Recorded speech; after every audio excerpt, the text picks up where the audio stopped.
জাহান্নামের এক মুহূর্তের আযাব কারো পক্ষে সহ্য করা সম্ভব না। আমি পারবো না, আমি পারবো না, কসম খোদা, কসম খোদা। ও জাহান্নাম থেকে বাঁচার জন্য খালি মুসলমান। আমার কোনো কিছুর অভাব ছিল না দুনিয়াতে। আমার বাপ কোটি কোটি টাকার মালিক, এদেশের অন্যতম বড় শিল্পপতি আমার বাপ। আমি যদি চাইতাম যে প্রতি সপ্তাহে গাড়ির মডেল চেঞ্জ করবো, আমি তাও পারতাম। আমার ঠেকানোর কেউ ছিল না দুনিয়াতে। এত সম্পদের মালিক আমার বাপ, এত সম্পদ, কোনো কিছুর কমতি ছিল না। আমি ছাত্রলীগের জেলা সেক্রেটারি ছিলাম, ছাত্রলীগের মাগুরা গভর্নমেন্ট কলেজের বিপি ছিলাম, বর্তমান প্রধানমন্ত্রীর এক সময়কার ডান হাত ছিলাম বলতে গেলে আমি। শেখর, মাগুরা শেখর, মাসাদ মুক্তারের ছেলে, প্রধানমন্ত্রীর এপিএস, শোনেন নাম শোনেন না? আমি যখন জেলা ছাত্রলীগের সেক্রেটারি, শেখর ছিল সাংগঠনিক সম্পাদক। আজকে শেখর ওই পর্যায়ে গেছে, তাহলে আমি কোন জায়গায় যেতাম? কোনো কিছুর অভাব ছিল না আমার বাজান দুনিয়াতে, কোনো কিছুর অভাব ছিল না। কত দাপটওয়ালা মানুষ ছিলাম, কত দাপট ছিল, কিন্তু আল্লাহ পাক হেদায়েত দেবে, তাই এটা আল্লাহর মনসা। হেদায়েত কসম খোদার, আল্লাহর হাতে হেদায়েত, কসম খোদা। যদি অন্য কারো হাতে হেদায়েত থাকতো, যত বড় বুজুর্গ হোক না কেন, আমার মতো বদমাইশের কাছে জীবনে হেদায়েতের বাণী নিয়ে যাইতো না কেউ। এত বড় কাট্টা বদমাইশ ছিলাম আমি, জানেন আপনারা? পিস্তল দুই পকেটে নিয়ে ঘুরতাম সবসময় আমি। 8 জন 10 জন বডিগার্ড থাকতো আমার সাথে, 8-10 জন বডিগার্ড। মানুষ যদি খালি শুনেছে রানা মাস্তান আসতেছে, শোনেন নাই নামটা? শোনেন নাই? ডাক নাম ছিল রানা, মানুষ রানা মাস্তান পেয়ে চিনতো। যদি খালি শুনিতে রানা মাস্তান আসতেছে, কি ডাক অনেক সরে দাঁড়াবে, রাস্তা ছেড়ে দিশে পাইতো না। এমনি রাস্তা পরিষ্কার হয়ে যেত, এমনি। এত বড় দাপট নিয়ে চলতাম, এত দাপট নিয়ে। যত বড় আলেম হোক, যত বড় পীর সাহেব হোক, আমার মতো বদমাইশের কাছে কেউ হেদায়েতের বাণী নিয়ে যাইতো না। আমি জীবনেও হেদায়েত পাইতাম না যদি আল্লাহর হাতে হেদায়েত না থাকতো। আল্লাহ কুদরতি হাতে আমার মতো কাট্টা বদমাইশকে আল্লাহ পাক জাহান্নাম থেকে বাঁচাইছে। এটা আল্লাহ পাকের ইশারা। মানে আমি গল্পের বই কি মনে করে রাসূলের জীবনী কিনে নিয়ে আসবো কি জন্য বলেন? রাসূলের জীবনী পড়তে যাবো কোন দুঃখে আমি, হিন্দুর বাচ্চা হইয়া? কিন্তু গল্পের বই মনে করে কিনে নিয়ে আসছিলাম রাসূলের জীবনী, গল্পের বই। আগে থেকে গল্পের বই পড়ার নেশা ছিল, গল্পের বই পড়ার।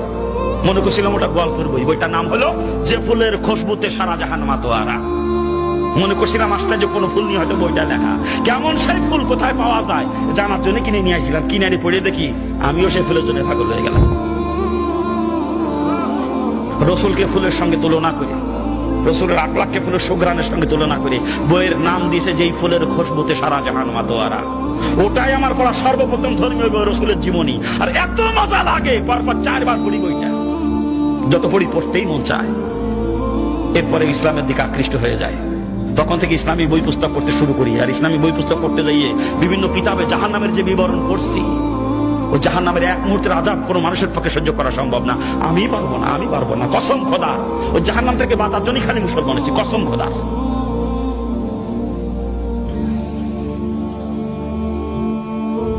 জাহান্নামের বিবরণ বিভিন্ন কিতাবে পড়তে পড়তে জাহান্নামের ভয় এত পরিমাণে অন্তরে জমা হয়েছিল, তখন জাহান্নাম থেকে বাঁচার জন্য পাগলের মতো হয়েছিলাম। কেমনে বাঁচবো আমি ওই জাহান্নাম থেকে? ও আমার পক্ষে সহ্য করা সম্ভব না, আমি কেমনে বাঁচবো? তখন কিসের মা, কিসের বাপ, কিসের আত্মীয় স্বজন, কিসের অর্থ সম্পদ, কিসের নেতৃত্ব কর্তৃত্ব, কোনো কিছু আমাকে ধরে রাখতে পারে না। সবকিছু লাথি মারে বের হয়ে চলে আসছে জাহান্নাম থেকে বাঁচার জন্য। শুধুমাত্র জাহান্নাম থেকে বাঁচার জন্য মুসলমান, কসম খোদা। ওই জাহান্নামের এক মুহূর্তের আযাব আমি সহ্য করতে পারবো না। পাও দুইখান ধরে গেছি, পাও দুইখান ধরে দুনিয়া ছাড়াই লাগবে। কে দুনিয়া থাকতে পারবেন? কেউ থাকতে পারবেন? কিছু নিয়ে যাইতে পারবেন সাথে করে? ছাড়াই লাগবে, বাধ্যতামূলক। অতএব সময় থাকতে দুনিয়া ছাড়েন। যদি জাহান্নাম থেকে বাঁচতে মন চায়, নিয়ে তো যাইতে পারবেন না, থাকতেও পারবেন না। হাও মহব্বত অন্তরে নিয়ে কবরে যাবেন আর জাহান্নামের আগুনে পড়বেন। ভাও পড়বেন জাহান্নাম, একেবারে ভাও। দুনিয়ায় থাকতেও পারবেন না, দুনিয়া নিয়েও যাইতে পারবেন না। অন্তরে মহব্বত নিয়ে মারা যাবেন, ভাও জাহান্নামের আগুনে পড়বেন। পাও দুইখান ধরে করছি, ছাড়া যখন লাগবেই সময় থাকতে ছাড়েন। অনেক মুসলিম দেখছি মুসলমান হওয়ার পরে মুসলমানদের সহযোগিতা নিয়ে অল্প দিনের মধ্যে বাড়ি করে ফেলেছি। কিন্তু আমি 3 দিন না খাইয়ে থাকছি মুসলমান হয়ে, তারপরে কারোর কাছে হাত পাতি নাই কোনোদিন। 3টা রাত আমার চোখে ঘুম আসে নাই কখনো। পেটে কোথাও থাকে চোখে ঘুম আসে বলেন? সারা রাত যায় না, চোখের পানি চলেছে, যায় না আমাদের বসে দোয়া করছে, আল্লাহ তোমার উপরে বিশ্বাস, কিন্তু মুসলমান জি, তুমি তো রিজিকের জিম্মাদার, তুমি খানার ব্যবস্থা করে দাও। 3 দিন 3 রাত কানতে কানতে আল্লাহ চোখের পানি কবুল করছে। লজিং এর ব্যবস্থা হয়ে গেছে। 7 দিনের দিন লজিং বাড়ি বাদ খাচ্ছি 3 দিন না খেয়ে থাকার পরে। এরপরে টিউশনি করে করে পড়ার খরচ চলে আসি মুসলমান হওয়ার পরে। তবু হাত পাতি না, হাত পাতে পারি নাই কারো কাছে। একটা চিন্তা করে, আমার বাবা এত বড় ধনী মানুষ, আজকে আমি যদি হাত পাতি হিন্দুরা টিটকেরি করবে, দেখছো এত বড় লোকের ছেলে, আর আজকে মুসলমানের বিক্রি করে বেড়াতে ইসলামের বেজ্জতি হয়ে যাবে। ইসলাম তো ভিক্ষাবৃত্তির ধর্ম না। যে ইসলামের জন্য বাপ ছাড়ছি, মা ছাড়ছি, আর স্বজন ত্যাগ করছি, বাপের কোটি কোটি টাকা সম্পদ ত্যাগ করেছি, আবার আমার কারণে ইসলামের বেইজ্জত অসম্ভব, আমি না খেয়ে মরে যাবো, তবুও হাত পেতে কখনো ইসলামকে কলঙ্কিত করব না। দোয়া করেন আল্লাহ যেন কোনোদিন কারো মোকাবেক্ষে আমাকে না করে। কি করবেন না দোয়া? কি করবেন না?